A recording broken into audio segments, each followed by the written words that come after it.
The whistle of the approaching train pierced through the morning mist as Florence Sawyer clutched her one-way ticket with trembling fingers. Kelton, Utah was just another dot on the transcontinental line for most travelers, but for her, it represented the end of everything she'd known and the terrifying beginning of whatever came next. The year was 1878, and a woman alone had few options and even fewer protections. Florence adjusted her modest blue traveling dress and checked her small carpet bag one final time. Inside lay all her worldly possessions: a change of clothes, a hairbrush, a small photograph of her parents, and $43 carefully wrapped in a handkerchief, her entire savings from 2 years of working as a schoolteacher in Boston. She'd fled east after her parents' deaths, seeking distance from the painful memories of their Kansas homestead. Now, after receiving word that her aunt in Sacramento was ailing, Florence had no choice but to journey west again.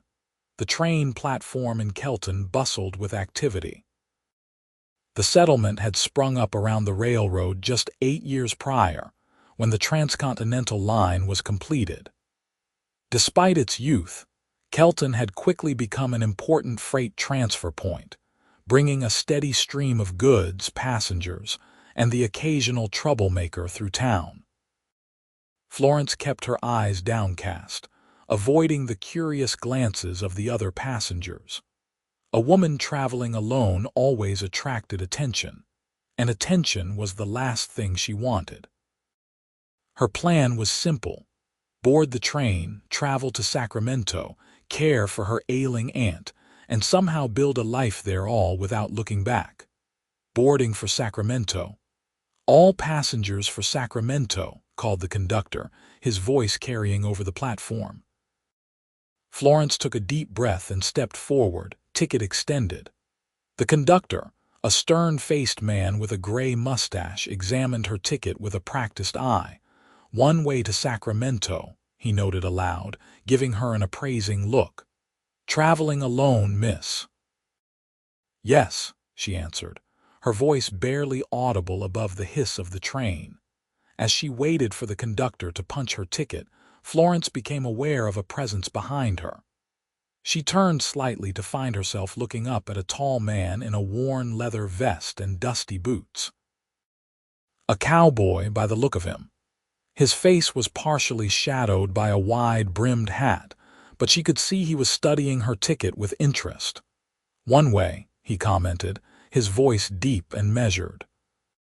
When he tilted his head, the morning sun caught his features' strong jawline, straight nose, and eyes the color of a summer storm. "Going to Sacramento to stay, then?" Florence clutched her carpetbag tighter. "My affairs are my own, sir." The stranger touched the brim of his hat respectfully. "Pardon me, madam. Didn't mean to pry." The conductor finished punching her ticket and returned it. "Coach section, third car," he directed, then turned his attention to the man behind her. "Tickets, sir." Florence moved toward the train but couldn't help overhearing the exchange behind her. "Round trip to Sacramento," the man said, "and I'd like to purchase another ticket." "Another ticket, Mr. Reynolds?" "Yes, a return ticket for the lady who just boarded from Sacramento back to Kelton." Florence froze mid-step, then whirled around. "I beg your pardon." The cowboy, Mr. Reynolds, apparently was already paying for the ticket, counting out bills from a leather wallet. "Sir, I don't know what you think you're doing, but I have no intention of returning to Kelton," Florence declared, her cheeks flushing with indignation.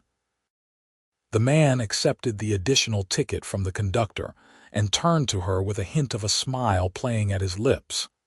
"Name's Reed Reynolds, madam, and I'm not presuming anything. Consider it an option, not an obligation." Before Florence could formulate a proper response, the train whistle blew again, signaling imminent departure. "You'd best board, miss," the conductor advised. "We've got a schedule to keep." With one last bewildered look at the audacious cowboy, Florence climbed aboard the train. She found her seat in the third car and settled by the window, placing her carpetbag on her lap. Just as the train began to lurch forward, the door to the car opened, and Reed Reynolds stepped in, ducking his head slightly to clear the doorframe. To Florence's dismay, he made his way down the aisle and stopped right beside her seat. "This seat taken?" he asked, gesturing to the empty space beside her. "There are plenty of other seats available," Florence pointed out, glancing around the half-empty car. "That's true," he agreed amiably. "But none with such a fine view." She wasn't sure if he meant the window or herself, but either way, his forwardness was both unsettling and, if she were honest, somewhat intriguing.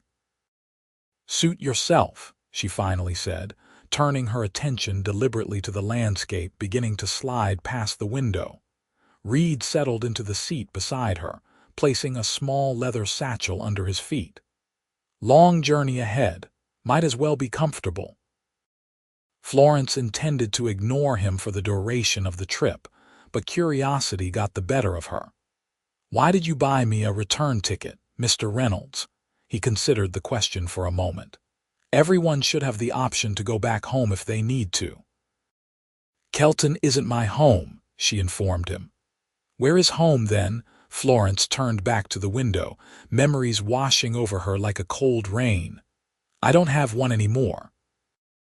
Reed didn't press the issue, and they fell into silence as the train picked up speed, carrying them westward across the vast Utah territory. As the hours passed, Florence's initial indignation began to fade. Reed Reynolds proved to be a quiet traveling companion, occupied with a dog-eared book for much of the morning. By midday, when the dining car opened, her stomach was growling audibly. "Hungry?" Reed asked, marking his page with a slip of paper. Florence straightened her shoulders. "I brought provisions." It wasn't entirely true. She had packed an apple and a small loaf of bread, but she'd been rationing her money carefully. "The dining car on this line serves a decent stew," Reed commented, rising from his seat. "I was about to get some myself." "Would be pleased to have your company." Florence hesitated. Dining with a stranger wasn't proper, but then again, neither was traveling alone across the country, and she was genuinely hungry. "I can pay for my own meal, Mr. Reynolds," she said firmly. "Wouldn't dream of suggesting otherwise, Miss Sawyer, Florence Sawyer." "Miss Sawyer," he nodded. "Shall we?" The dining car was sparsely populated when they arrived. They found a table by the window, and a waiter promptly took their orders. Beef stew for Reed and a more modest soup for Florence. "You're headed to Sacramento for a reason," Reed observed once they were settled. It wasn't a question, but an invitation to share if she wished. Florence considered deflecting again, but found herself unexpectedly willing to talk. Perhaps it was the steady rhythm of the train, or the fact that this man was a stranger she'd likely never see again after they reached Sacramento. "My aunt is ill," she explained. "She wrote to me a month ago asking me to come. She has no one else." Reed nodded. "And you were teaching in Boston, you mentioned earlier." "I didn't mention that," Florence said, surprised. Reed smiled slightly. "The callus on your middle finger suggests a lot of writing. Your speech is educated, and there's a smudge of chalk on your sleeve that you missed." Florence glanced down at her sleeve, embarrassed to find he was right. "You're observant, Mr. Reynolds. In my line of work, it pays to notice details." "And what is your line of work?" "Besides buying unnecessary train tickets for strangers," Reed chuckled, a warm sound that made Florence's guard slip just a little. "I raise horses mostly. Got a small ranch outside of Kelton, but I've been known to track things and people when needed." "You're a bounty hunter?" Florence asked, alarmed. "Only when the cause is just and the sheriff asks nicely." His eyes crinkled at the corners. "I'm heading to Sacramento to deliver some papers for the railroad company. Figured I'd make the trip useful. Their food arrived, momentarily halting the conversation. Florence was hungrier than she'd realized and had to consciously slow herself to maintain proper decorum. "Your aunt," Reed said after a while. "She's lived in Sacramento long," Florence nodded. "Nearly 20 years. She moved there after the gold rush, opened a small boarding house. Did well for herself until recently." "And you plan to stay and care for her indefinitely?" The question hit at the heart of Florence's uncertainty. "I don't know," she admitted. "I don't have much waiting for me elsewhere. Teaching positions are scarce and She trailed off, not wanting to reveal too much of her circumstances. Reed seemed to understand. "Options are important," he said simply. "That's all I meant by the ticket." Florence met his gaze, finding no mockery or ulterior motive there, only a straightforward kind of consideration. It was refreshing after the calculating eyes of Boston society, where every gesture came with expectations attached. "Thank you," she said finally. "Though I still think it was presumptuous." Reed's mouth quirked up at one corner. "I've been called worse." The remainder of the meal passed in comfortable conversation. Florence learned that Reed had fought briefly in the Civil War, despite being only 17 when it ended, had been raised by his grandfather after his parents died of influenza, and had built his ranch from almost nothing over the past decade. In turn, she found herself sharing more than she'd intended about her parents' struggling Kansas farm, the influenza that took them both within a week of each other, her decision to use her modest education to secure a teaching position in Boston, and the loneliness of the past 2 years in a city where she never quite belonged. By the time they returned to their seats, something had shifted between them.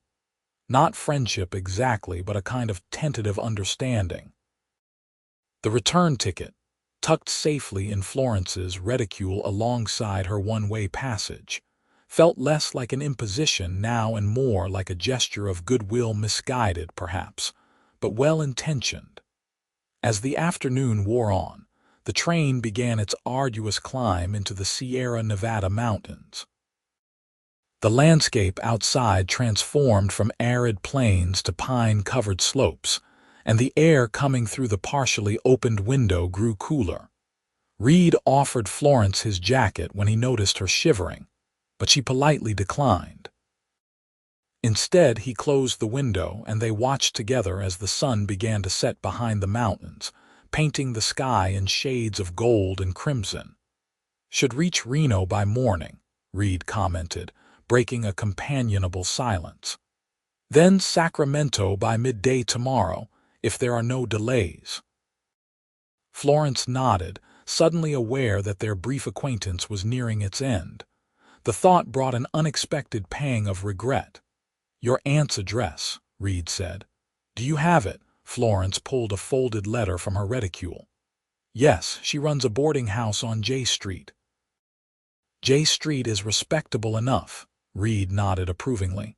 "When we arrive, I'd be happy to escort you there." Florence started to refuse automatically, then reconsidered. She knew nothing of Sacramento, and arriving alone at her aunt's doorstep suddenly seemed more daunting than it had when she'd planned her journey. "That would be kind of you, Mr. Reynolds." As night fell completely, the car grew quieter. Many passengers dozed in their seats, lulled by the rhythmic clacking of the train on the tracks. Florence found her own eyelids growing heavy. "Rest," Reed said quietly. "I'll wake you if there's any need." Under normal circumstances, Florence would never have considered sleeping in the presence of a man she'd just met. But exhaustion was overtaking her, and something about Reed Reynolds' steady presence felt inexplicably safe. "Thank you," she murmured, adjusting her position to lean against the window. Just before sleep claimed her, she felt something soft being placed around her shoulders, Reed's jacket, despite her earlier refusal. Too tired to protest, Florence pulled it closer, breathing in the scent of leather, pine, and something indefinably reassuring. Her last conscious thought was that perhaps this journey wouldn't be as solitary as she'd expected. Florence woke with a start as the train lurched to a halt. Disoriented, she blinked in the gray pre-dawn light filtering through the window. Reed's jacket was still around her shoulders, but the man himself was gone from the seat beside her. Passengers were moving about the car, some gathering their belongings, others peering anxiously out the windows. "What's happening?" Florence asked the elderly woman across the aisle. "Landslide up ahead," the woman replied. "Conductor says we'll be delayed while they clear the tracks." Florence's stomach knotted with worry. Any delay meant postponing her arrival at her aunt's, who was expecting her by tomorrow evening at the latest. Looking around for Reed, she spotted him returning from the front of the train. "How bad is it?" she asked as he reached their seats. "Bad enough," he answered, settling beside her again. "Tracks blocked about a quarter-mile ahead. They're bringing in men from Reno to clear it, but it'll be hours at least." Florence sighed, tension building behind her temples. "I should have telegraphed Aunt Margaret about exactly when I'd arrive." "We'll get there," Reed assured her. "Might be late tomorrow instead of midday, that's all." The conductor moved through the car, informing passengers they could disembark if they wished to stretch their legs, as the train would be stationary for some time. "Come on," Reed suggested, standing and offering Florence his hand. "Some fresh air will do you good." After a moment's hesitation, she accepted, allowing him to help her up. She started to remove his jacket, but he shook his head. "Keep it for now. Mountain mornings are cold." Outside, the pre-dawn air was crisp and scented with pine. The train had stopped in a small clearing surrounded by towering trees. Many passengers had already disembarked and were wandering about, stretching cramped limbs and chatting in small groups. Reed guided Florence along the side of the train, away from the clusters of people. "Careful of your step here," he warned, helping her navigate the uneven ground beside the tracks. They walked in companionable silence until they reached a small rise that offered a view of the valley below, just becoming visible as the sky lightened. "It's beautiful," Florence breathed, taking in the panorama of forest and distant mountains. "Different from Boston, I imagine," Reed commented, standing beside her. "Or Kansas," she added. "I'd forgotten how vast the West is." They watched as the first rays of sunlight began to touch the treetops, gradually illuminating the landscape. "Your aunt," Reed said after a while. "What's her ailment?" Florence frowned slightly. "Her letter wasn't specific." "She mentioned weakness and trouble managing the boarding house on her own. I fear it might be her heart. Her sister, my mother, had a weak heart as well." Reed nodded thoughtfully. "Sacramento has some decent doctors. Railroad brought them in." "I hope so," Florence replied quietly. "She's my only family now." A comfortable silence fell between them again. Florence was struck by how easy it was to be around Reed Reynolds, a man she'd known for less than a day, yet who already seemed familiar somehow. "Why did you really buy that return ticket?" she asked suddenly, turning to face him. Reed considered her for a long moment, his expression unreadable in the half-light. "Truth," Florence nodded. "I saw you on the platform," he began.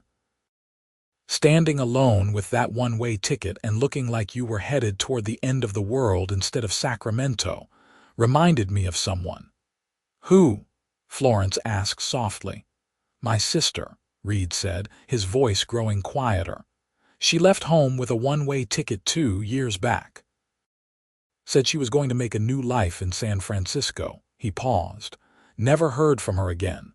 Florence felt a tightness in her chest. "I'm sorry." Reed shook his head slightly. "Ancient history now, but when I saw you, I just thought everyone should have the chance to change their mind. To come back if they need to." The simple honesty of his explanation touched Florence more deeply than she expected. Before she could respond, the train whistle blew, signaling for passengers to return. "We should head back," Reed said, offering his arm. Florence took it, and they made their way toward the train. Just as they reached the platform, her foot caught on a loose stone, and she stumbled forward. Reed caught her instantly, his hand strong and steady at her waist. For a breathless moment they stood frozen, faces inches apart. Florence became acutely aware of his closeness, the warmth of his hands through her dress, the faint scent of coffee on his breath, the surprising gentleness in his eyes. "Careful now," he murmured, setting her upright but not immediately letting go. "Thank you," she managed, her voice not quite steady. Something flickered in his expression, something that made her heart beat a little faster before he released her and stepped back, resuming his proper distance. "We should board," he said, his voice a touch rougher than before. As they returned to their seats, Florence found herself sneaking glances at Reed's profile when he wasn't looking. There was something compelling about him that went beyond his obvious physical attributes, a kind of quiet steadiness that made her feel anchored in his presence. The delay lasted well into the afternoon. By the time the track was cleared and the train resumed its journey, it was clear they wouldn't reach Reno until late evening, with Sacramento now impossible before the following day. "We'll have to stay overnight in Reno," Reed informed her as the sun began to set. "I know a respectable hotel near the station. You'll be comfortable there." Florence nodded, trying to hide her concern.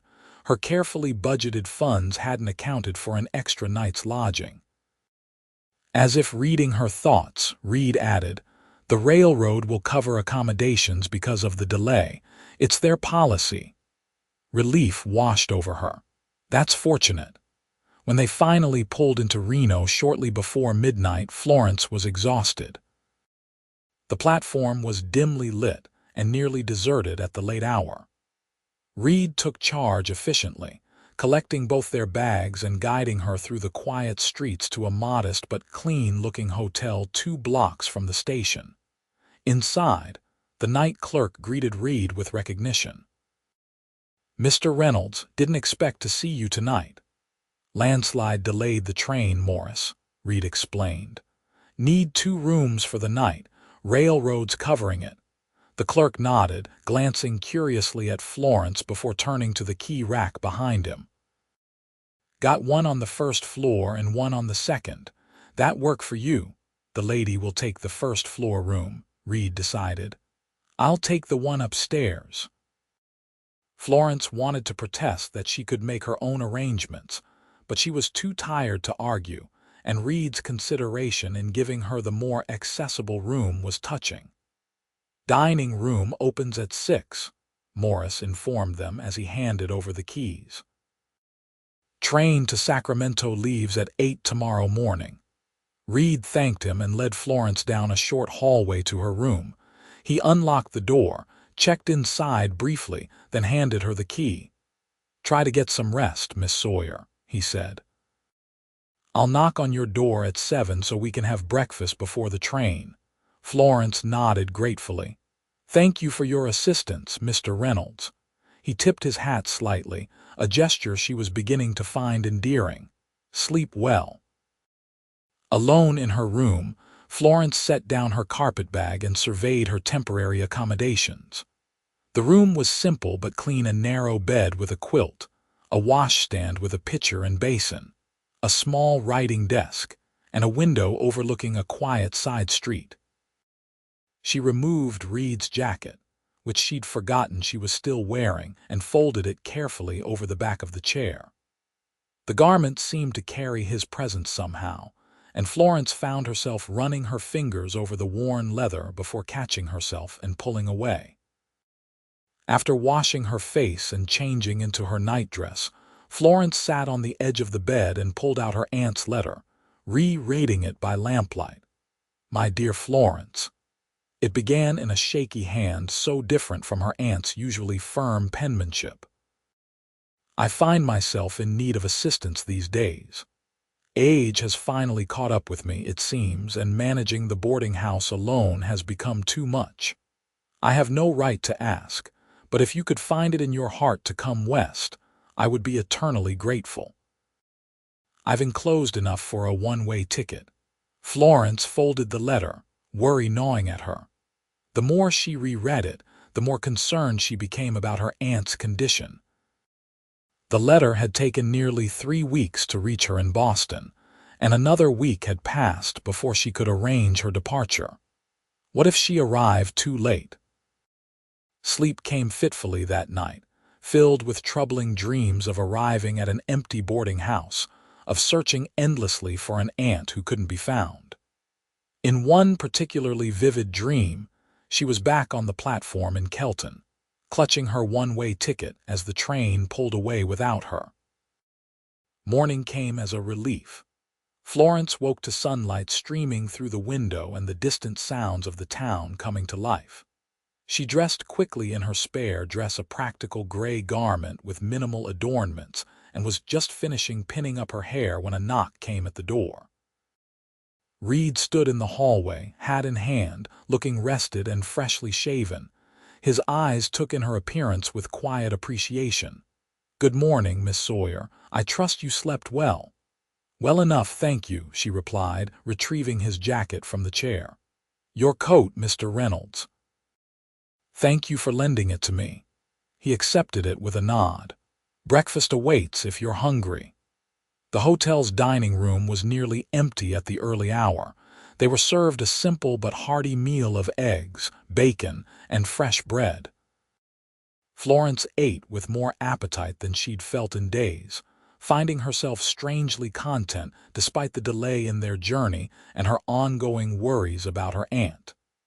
"We should reach Sacramento by early afternoon," Reed informed her as they finished their coffee. "Barring any more landslides or acts of God." Florence smiled slightly. "Let's hope those are in short supply today." They gathered their belongings and made their way back to the station, arriving with time to spare before the train's departure. This time, when they boarded, the car was more crowded, but Reed managed to secure them seats together near the middle of the coach. As the train pulled out of Reno and began its final descent toward the Sacramento Valley, Florence found herself torn between anticipation of reaching their destination and a peculiar reluctance for the journey to end. In Reed Reynolds, she had found an unexpected ally, perhaps even a friend, and the thought of bidding him farewell brought a sharp pang of loneliness. "What will you do in Sacramento?" she asked him as they watched the landscape gradually transform from mountain forests to rolling foothills. "Besides delivering your papers for the railroad." Reed settled back in his seat. "Thought I might look up an old friend who runs a livery stable there. He sometimes has horses worth considering for my breeding program." "How long will you stay?" 3 days, maybe 4, he answered. "Depends on business." Florence nodded, absently smoothing her skirt. "I see." Reed studied her for a moment. "Your aunt's boarding house, it's a going concern." "I believe so. Her letter mentioned 5 or 6 regular boarders." "Running a place like that is considerable work for one person," he observed. "Especially someone in poor health." Florence sighed. "I know. I'm prepared to help however I can, though I know little about managing such an establishment." "You're a quick study, I'd wager," Reed said with a hint of a smile. "School teachers usually are." The compliment, delivered so matter-of-factly, warmed her unexpectedly. "Thank you for your confidence, Mr. Reynolds." "Reed," he said suddenly. "After sharing meals and a landslide, I think you might call me Reed." Florence felt a small thrill at the invitation to this informality. "Then you must call me Florence." "Florence," he repeated, as if testing how the name felt on his tongue. "It suits you." The moment of connection between them was interrupted by the conductor passing through the car, announcing they were approaching Sacramento. Florence gathered her belongings. including the return ticket that Reed had purchased, which she transferred to her reticule. As the train slowed on its approach to the station, Florence's nerves returned in force. What condition would she find her aunt in? Would the boarding house be as she remembered from her childhood visit? And how would she manage if things were worse than she anticipated? Reed seemed to sense her anxiety. "One step at a time," he advised quietly. "That's all any of us can do." When the train finally lurched to a stop at Sacramento Station, Reed helped Florence navigate the crowded platform. The city was larger and busier than she'd expected, with a diverse mix of people hurrying in all directions. "J Street isn't far," Reed told her, carrying his satchel in one hand and her carpet bag in the other, despite her protests. "We can walk it in 15 minutes or so."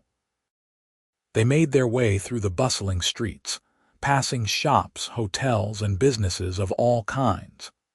Sacramento had grown substantially since the gold rush days, transforming from a mining camp into a proper city with brick buildings and paved streets.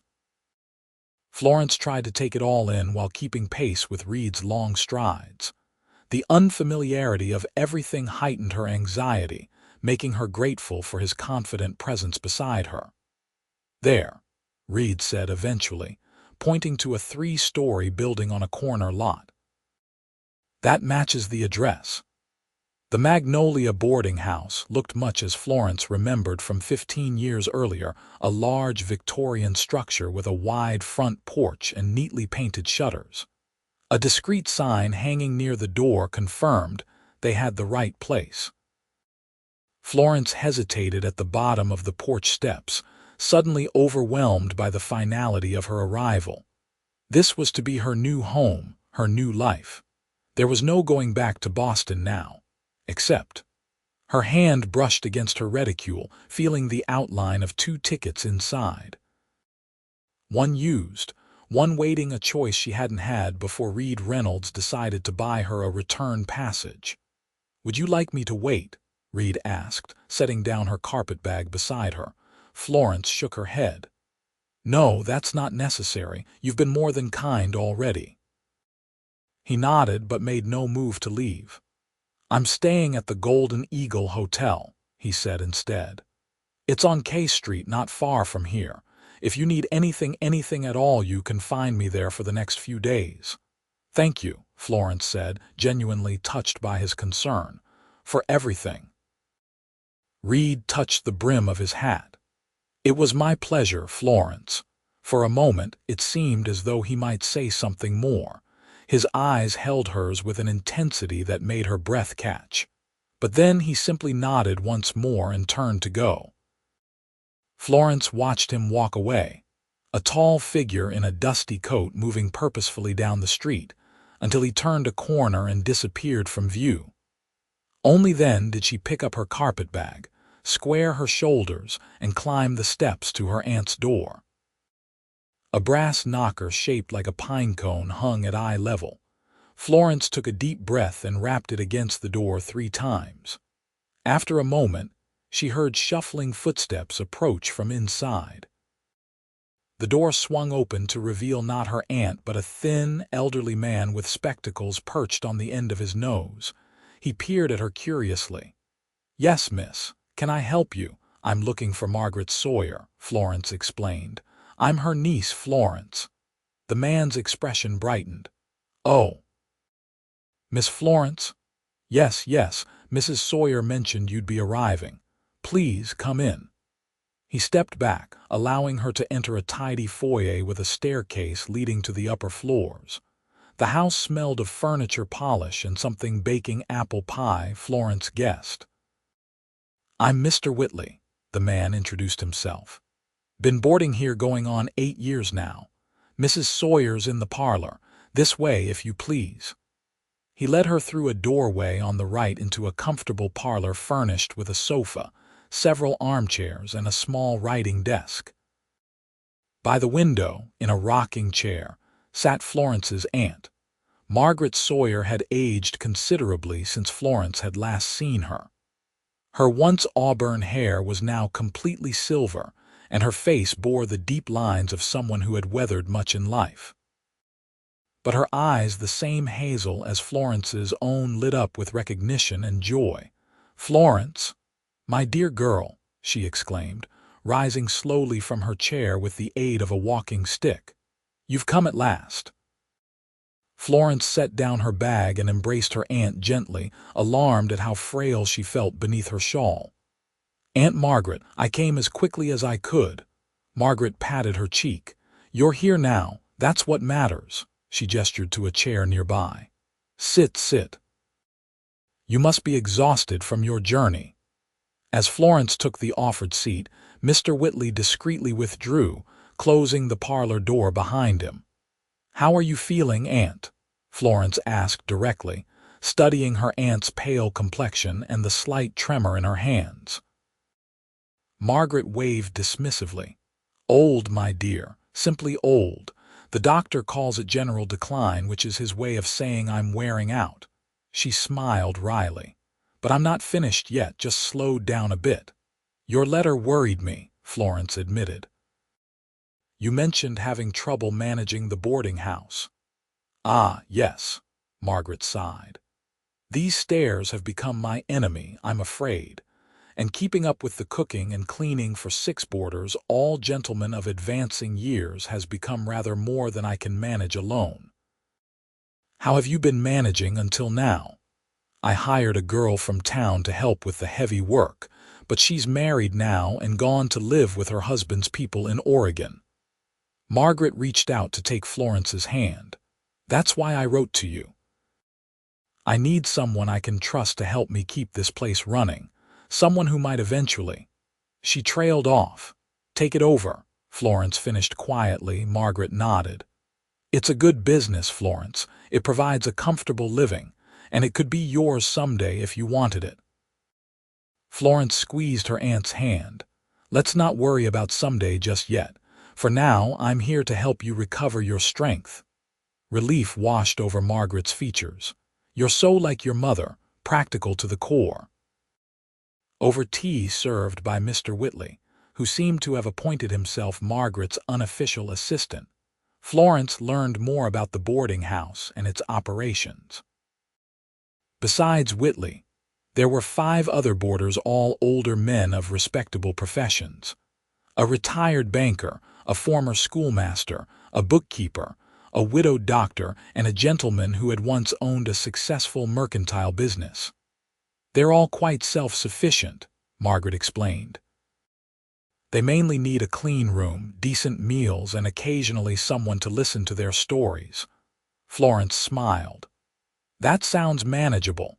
"It is," her aunt agreed. "But there are accounts to keep, supplies to order, meals to plan, linens to launder. It adds up, especially when one's energy isn't what it used to be." By the time they'd finished their tea, Florence had a much clearer picture of what would be required of her. The task was substantial but not overwhelming, especially with her aunt's guidance.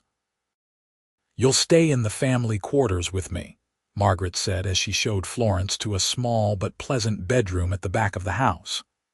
"There's a private sitting room as well, so we needn't always be in company." The room was simply furnished but comfortable, with a single bed, a dresser, a wardrobe, and a small writing desk by the window that overlooked a modest garden. "It's perfect, Aunt Margaret," Florence assured her, setting her carpetbag on the bed. "I'll unpack and then you can show me the rest of the house." Left alone, Florence quickly arranged her few belongings in the dresser and wardrobe. As she emptied her reticule, she came across the return ticket to Kelton. She held it for a long moment, then placed it in the drawer of the writing desk. An option, not an obligation, Reed had said. For now, she had no intention of using it, but its presence was oddly comforting nonetheless. The next few days passed in a whirlwind of activity, as Florence familiarized herself with the boarding house's routines. She learned where supplies were kept, how the accounts were managed, which boarders had special dietary needs, and 100 other details essential to the smooth operation of the establishment. Margaret was a patient teacher, but Florence could see how the constant demands had worn her down. Her aunt tired easily and often needed to rest in the afternoons. The general decline the doctor had mentioned was real, though perhaps not as immediately dire as Florence had feared. The boarders themselves proved to be amiable gentlemen who welcomed Florence with courteous interest. They seemed genuinely fond of Margaret and concerned for her health, which endeared them to Florence immediately. On her third evening in Sacramento, after helping her aunt to bed, Florence sat in the small garden behind the house, enjoying a rare moment of solitude. The air was warm, scented with roses from the trellis along the back fence, and the sky above was clear and star-filled. Her thoughts drifted, inevitably, to Reed Reynolds. She found herself wondering what business he was conducting in the city, whether he'd found the horses he was looking for, when he might be returning to Kelton. She hadn't seen him since their parting at the front steps, though she'd caught herself glancing down the street more than once, half expecting to see his tall figure approaching. A soft knock on the garden gate startled her from her reverie. Rising from the bench, Florence approached the gate cautiously.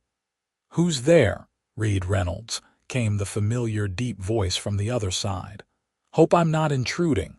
Florence's heart skipped as she unlatched the gate. Reed stood there, hat in hand, looking much as he had when they'd parted except for a new uncertainty in his expression, as if he wasn't sure of his welcome. "Mr. Reynolds," she greeted him, suddenly conscious of her simple house dress and loosened hair. "This is a surprise." "Reed," he reminded her with a small smile. "And I apologize for calling so late. I wanted to check how you were settling in, and this was the first chance I've had." Florence stepped back, gesturing to the garden. "Would you like to come in? We can sit for a while if you'd like." Reed entered, ducking slightly to clear the rose-covered archway over the gate.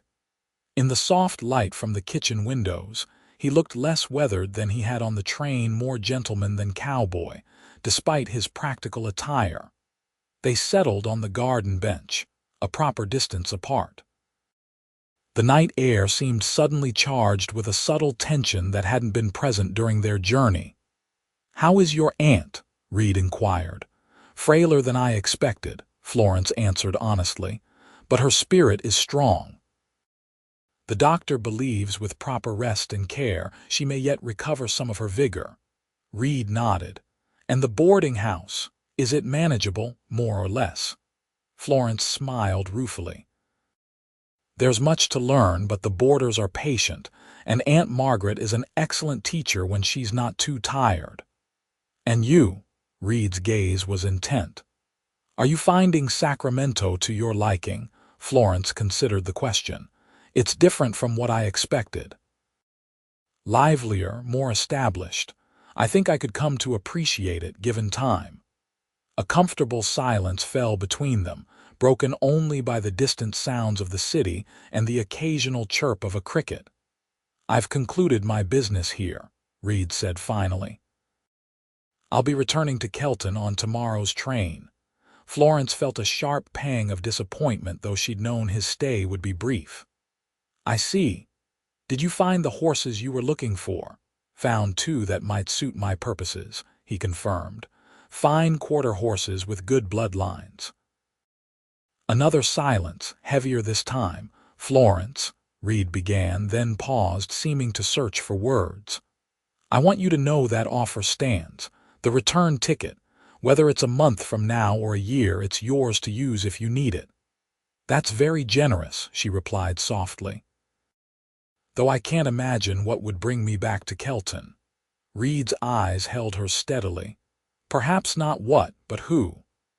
The implication hung in the air between them, unmistakable in its intention. "We barely know each other," Florence said, though even as the words left her mouth, they felt untrue. Something had formed between them during their brief acquaintance, a connection that defied conventional time frames. "I know enough," Reed responded simply. "I know you're intelligent, resourceful, and braver than most men I've met. I know you value family above your own comfort. I know when you smile, really smile, there's a small dimple just here." He gestured to the left side of his own mouth. Florence felt her cheeks warm at his observation. "Those are surface details, Mr. Reynolds." "Reed," he corrected gently. "And yes, they are. There's much more I don't know and would like to, given the chance." Florence looked down at her hands folded in her lap. "What exactly are you proposing?" "Correspondence for a start," Reed answered. "Letters, to bridge the distance. And perhaps, when your aunt is stronger, a visit to Kelton to see if what I feel might be something you could share."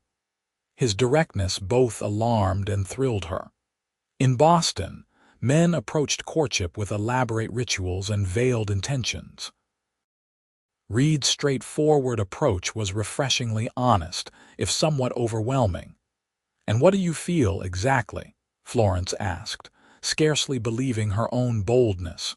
Reed considered her question with the same thoughtful attention he seemed to give everything. "Possibility," he said finally. "A sense that something important has just begun, and I'd be a fool to let it end before discovering where it might lead." The simple sincerity of his answer touched Florence deeply.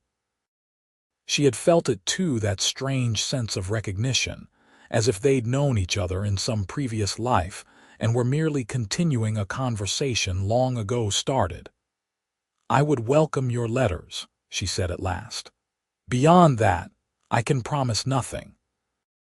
My duty is here with my aunt for as long as she needs me." Reed nodded, accepting her terms without protest. "That's all I ask, for now." He reached into his coat pocket and withdrew a small package wrapped in brown paper. "I brought something for you, a welcome gift of sorts." Curious, Florence accepted the package and carefully unwrapped it. Inside was a book, a collection of poetry by Emily Dickinson, published just a few years earlier.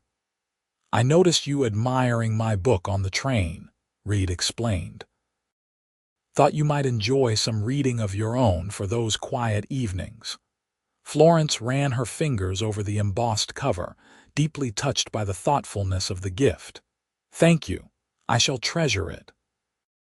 When she looked up, Reed was watching her with an expression that made her breath catch, a mixture of tenderness and something more intense that she wasn't quite ready to name. "I should go," he said reluctantly, rising from the bench. "It's getting late and I've imposed on your time enough." Florence stood as well. It wasn't an imposition. They walked together to the garden gate, moving more slowly than necessary, as if trying to prolong these final moments. At the gate, Reed turned to face her. "I'll write as soon as I return to Kelton," he promised. "And I hope you'll write back when you can." "I will," Florence assured him. Reed hesitated, then slowly, deliberately, took her hand in his. His palm was warm and calloused against her skin. "Until we meet again, Florence Sawyer," he said, and raised her hand to his lips for a brief, proper kiss. The gesture was entirely appropriate by society's standards, yet Florence felt it to her core, as if he'd embraced her fully. When he released her hand, she curled her fingers slightly, preserving the sensation of his touch. "Safe journey, Reed," she said softly. With a final nod, he stepped through the gate and disappeared into the night, leaving Florence standing in the garden with a book of poetry in her hands and a fluttering sensation in her chest that felt remarkably like hope. The following weeks established a new rhythm for Florence's life. By day, she managed the boarding house alongside her aunt, gradually taking on more responsibilities as she became more confident in her abilities. The work was demanding but satisfying, and she found unexpected pleasure in creating a comfortable home for her aunt and their boarders. Margaret, for her part, seemed to improve with the lessened burden. Though still frail, Her color was better, and she had energy enough to advise Florence on the finer points of running the establishment. Their relationship deepened as they spent their evenings together in the family sitting room, sharing stories and memories. And then there were Reed's letters. The first arrived 10 days after his departure, written in a surprisingly elegant hand for a man who worked with horses and cattle. He described his journey back to Kelton, the 2-quarter horses he'd purchased, a mare named Penny and a gelding he called Chief, and the state of his ranch upon his return. His writing was direct yet expressive, much like his speech. He asked thoughtful questions about her life in Sacramento, her aunt's health, and how she was adapting to her new responsibilities. There was no flowery sentiment, no excessive declarations, just genuine interest and a subtle undercurrent of warmth that made Florence smile as she read. She replied with equal care, describing her daily routine, the personalities of the boarders, and the gradual improvements in her aunt's condition. She found herself sharing more personal thoughts than she'd intended, her occasional homesickness for the green landscapes of the East, her doubts about her ability to manage the boarding house long-term, her pleasure in discovering Sacramento's small but respectable library. Their correspondence developed a comfortable rhythm. A letter from Reed every 2 weeks, her replies sent as promptly as her duties allowed. With each exchange, Florence felt the connection between them strengthening, despite the distance. She came to look forward to his letters with an eagerness that both pleased and alarmed her. 3 months after her arrival in Sacramento, Florence received a letter unlike the others. Reed's usual measured tone was replaced by something more urgent. "Dear Florence, I write with news that may interest you. The school board in Kelton is seeking a teacher for the coming term. The position includes a small cottage adjacent to the schoolhouse and a modest but reliable salary. When I heard of this opportunity, I thought immediately of you. I understand your commitment to your aunt, and I would never suggest you abandon her while she needs your care. However, if circumstances should change, or if she might consider relocating to Kelton with you, this position would suit your qualifications admirably. I confess I have a selfish motive in sharing this information. The thought of seeing you again brings me more joy than I have the right to express in a letter. But even setting that aside, I believe you might find satisfaction in returning to teaching, which you've mentioned missing in your letters. The school board requires an answer by the end of the month. If you have any interest at all, please telegraph me, and I will provide further details. With deepest regard, Reed." Florence read the letter 3 times, her thoughts in turmoil. The offer was tempting, more tempting than she wanted to admit. She did miss teaching, the intellectual stimulation and the satisfaction of shaping young minds. And the idea of seeing Red again, of discovering in person whether the connection they'd built through letters could blossom into something more. But there was her aunt to consider. Margaret was improving, but she was far from fully recovered. The thought of leaving her to manage the boarding house alone was unthinkable. And even if Margaret were to consider moving to Kelton, would the change be too much for her fragile health? That evening, after the boarders had retired and the house was quiet, Florence brought the letter to her aunt. They sat together in the family sitting room, the gas lamps casting a warm glow over the comfortable furnishings. "Reed Reynolds," Margaret mused after reading the letter. "The cowboy who bought you the return ticket. You've mentioned him in passing, but I had no idea you were corresponding so regularly." Florence felt her cheeks warm. "We write to each other every few weeks. He's been very kind." Margaret's eyes, still sharp despite her physical frailty, studied Florence's face. "And this teaching position, are you interested?" "It doesn't matter," Florence said quickly. "I'm needed here. I couldn't possibly, Florence, her aunt interrupted gently. Answer the question. Are you interested? Florence hesitated, then nodded slowly. Yes, I do miss teaching, and Kelton sounds like a growing community where I might do some good. And this Mr. Reynolds, Margaret pressed. Is he part of the appeal? I hardly know him, Florence protested weakly. Margaret chuckled. My dear, I may be old, but I'm not blind. You brighten visibly whenever his letters arrive, and you've kept everyone, I've noticed. Florence looked down at her hands, unable to deny the truth of her aunt's observations.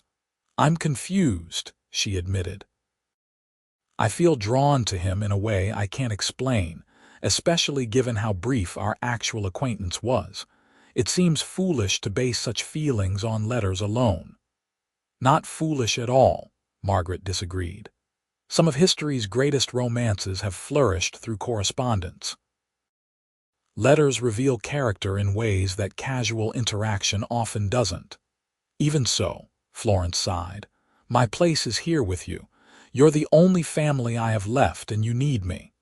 Margaret reached over to pat Florence's hand. I needed you desperately when I wrote that letter, it's true. But these past months have made a world of difference. With your help, I've regained much of my strength and we've made the business more efficient. But managing alone, who said anything about managing alone? Margaret smiled. I've been thinking of taking on Mrs. Winters as a partner. Mrs. Winters? Florence remembered the widow who visited occasionally to help with mending and special baking projects, but she has her own home. A home too large and empty since her children moved away, Margaret explained. We've discussed it several times. She's considering selling her house and investing the money in the boarding house in exchange for a partnership and living quarters here. Florence blinked in surprise. You never mentioned this. Because I wanted to be certain of my own mind first, her aunt replied. And I wanted to see how you settled in before discussing future arrangements. And what have you concluded? Florence asked, trying to process this unexpected development. Margaret squeezed her hand. That you've been a godsend these past months, and I will always be grateful. But I've also observed that while you're competent at running the boarding house, it doesn't bring you the same satisfaction that teaching did. Florence started to protest, but Margaret held up a hand to stop her. Let me finish, dear. I want you to be happy. If this position in Kelton offers you that chance both professionally and perhaps personally, then I think you should consider it seriously. But what about you? Florence insisted. I'm hardly at death's door, Margaret said with a touch of her old spirit. Especially now that you've helped put the business on a sounder footing, and with Mrs. Winters here, I'll have companionship and assistance. Florence felt tears pricking at her eyes. I don't want to abandon you. It wouldn't be abandonment, her aunt assured her. It would be pursuing your own happiness with my full blessing. Besides, she added with a twinkle in her eye, I've never seen Kelton. Perhaps I'll come visit once you're settled. By the next morning, Florence had made her decision. After breakfast, she walked to the telegraph office and sent a brief message to Reed. Interested in teaching position. Please send details. Florence. His reply came the same day. Delighted. Letter with full information follows. Position yours if wanted. Reed. The promised letter arrived 3 days later, containing not only detailed information about the teaching position, but also a personal note that made Florence's heart race.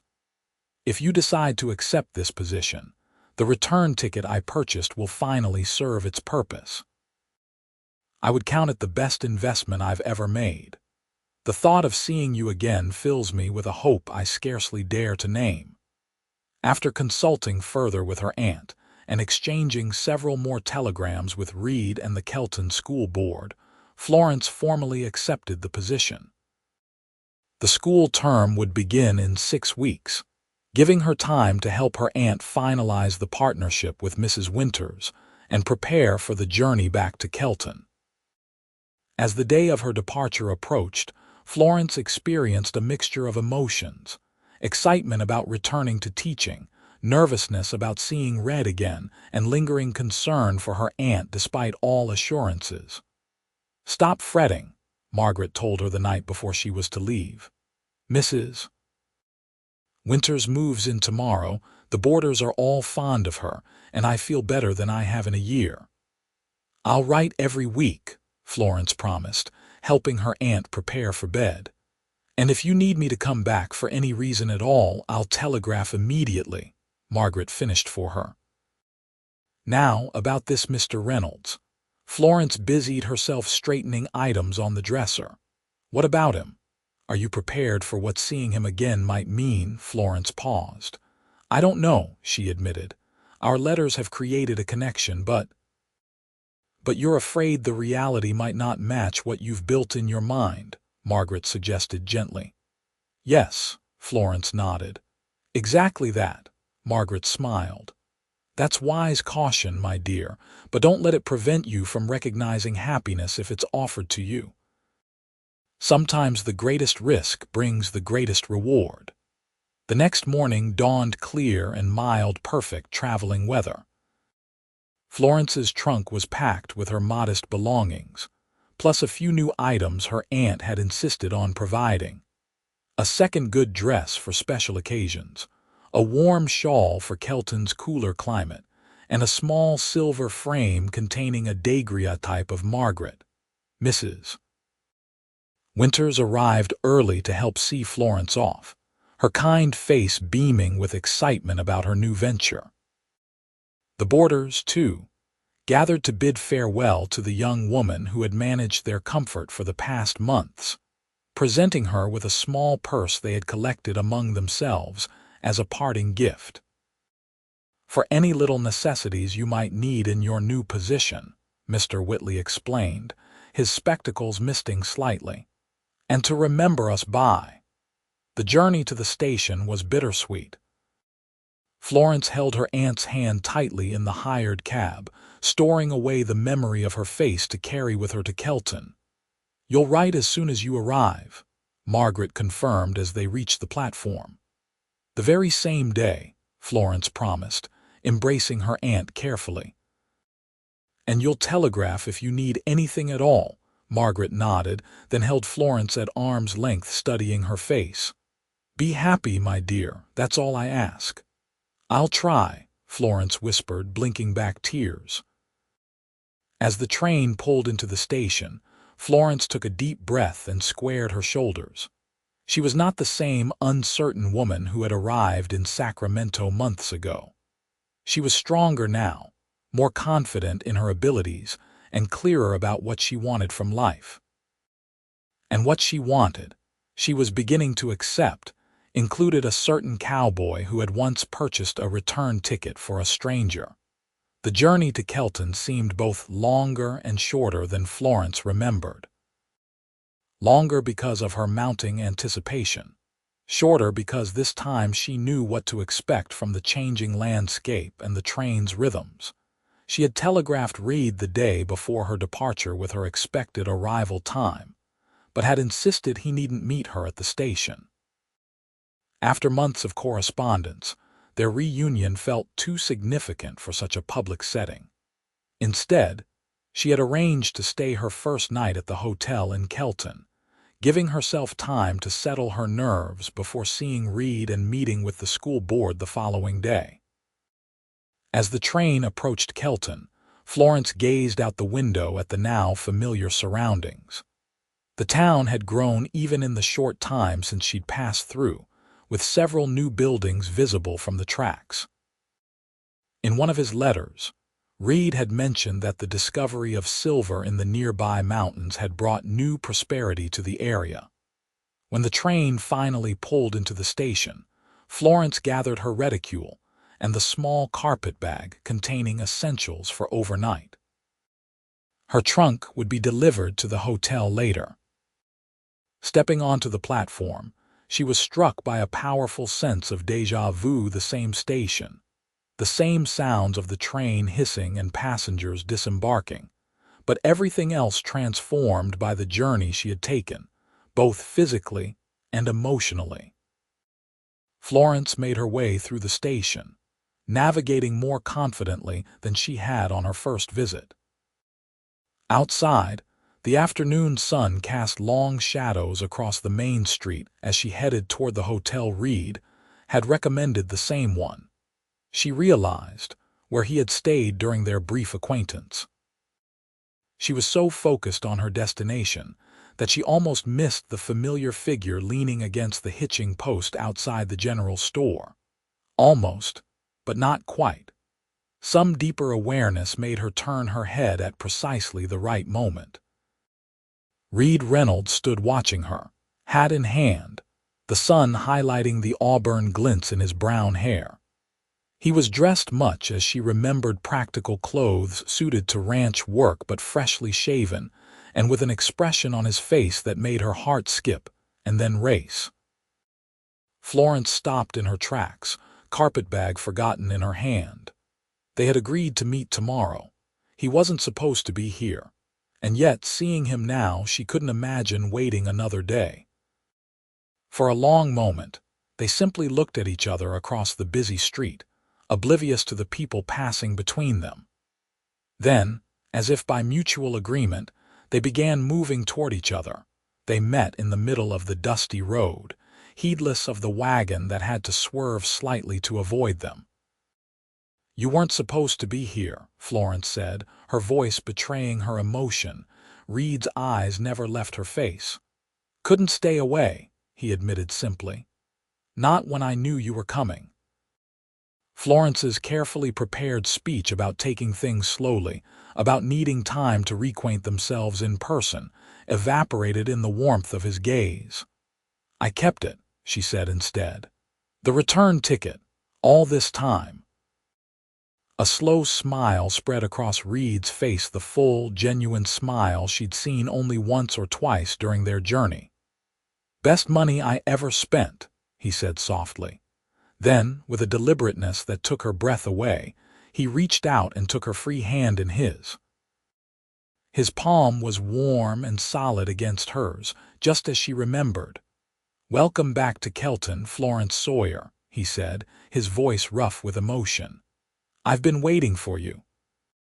And in that moment, standing in the middle of the dusty main street of a growing western town, with the afternoon sun warming her shoulders and Reed's hand steady in hers, Florence knew she had made the right decision.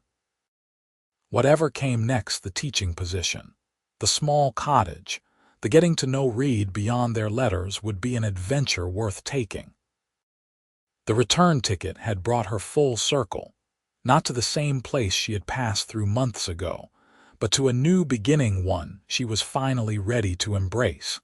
In the days that followed, Florence settled into her new life in Kelton with surprising ease. The school board, comprising the mayor, the town doctor, and 3 prominent citizens, formally welcomed her and showed her the schoolhouse where she would teach and the adjacent cottage that would be her home.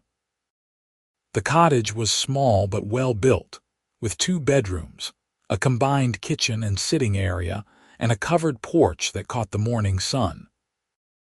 It needed a woman's touch, curtains at the windows, perhaps, and some colorful quilts to brighten the plain furnishings, but Florence could already envision making it her own. Reed helped her move her trunk and the few pieces of furniture the school board had provided. His presence in her new home felt both strange and oddly right, as if they were enacting a domestic scene from a life not yet fully realized but hovering just beyond reach. "It's a good place," he commented, setting down the last chair. "Solid construction. The roof's new last year and the stove draws well." Florence smiled at his practical assessment. "It will do nicely, I think." "My ranch is about 3 miles east," Reed told her, standing awkwardly in the center of what would be her sitting room. "Not too far to ride in for supplies or visits." The hesitation in his voice touched her. For all his directness in his letters, Reed seemed almost shy now that they were together in person again. "I would welcome visits," Florence assured him, "whenever you're in town. His relief was visible. I'd like that. They established a careful routine in those first weeks. Reed would ride into town every few days, ostensibly for supplies or business, but always finding time to stop by the schoolhouse or Florence's cottage. Sometimes he brought small gifts, fresh vegetables from his garden, a book he thought she might enjoy, once even a kitten from a litter born in his barn. For company, he explained as the tiny calico creature explored Florence's kitchen, and to keep the mice away. Florence named the kitten Penny, after Reed's favorite mare. "Now I'll think of you whenever she purrs," she told him, delighting in the flush that spread across his tan cheeks. School began in early September. Florence found herself with 26 pupils ranging in age from 6 to 16, the children of Kelton's merchants, ranchers, and miners. The work was demanding but deeply satisfying, confirming that she had made the right decision in returning to teaching. Reed occasionally attended the school's public events, a recitation contest, a harvest celebration, always standing quietly at the back, his eyes following Florence with unmistakable pride and growing affection. Their relationship progressed with deliberate care, each step forward taken with full awareness of its significance. Reed began escorting Florence to Sunday services at Kelton's small church, then to occasional community gatherings. They took long walks on pleasant evenings, talking about books, ideas, plans for the future. Florence wrote to her aunt weekly, describing her new life and, increasingly, her deepening feelings for Reed. Margaret's replies were full of satisfaction and gentle encouragement. "It sounds as though your Mr. Reynolds is a man of substance and character," she wrote. "I look forward to meeting him when I visit in the spring, as we discussed." As autumn deepened toward winter, Reed began joining Florence for Sunday dinners at her cottage.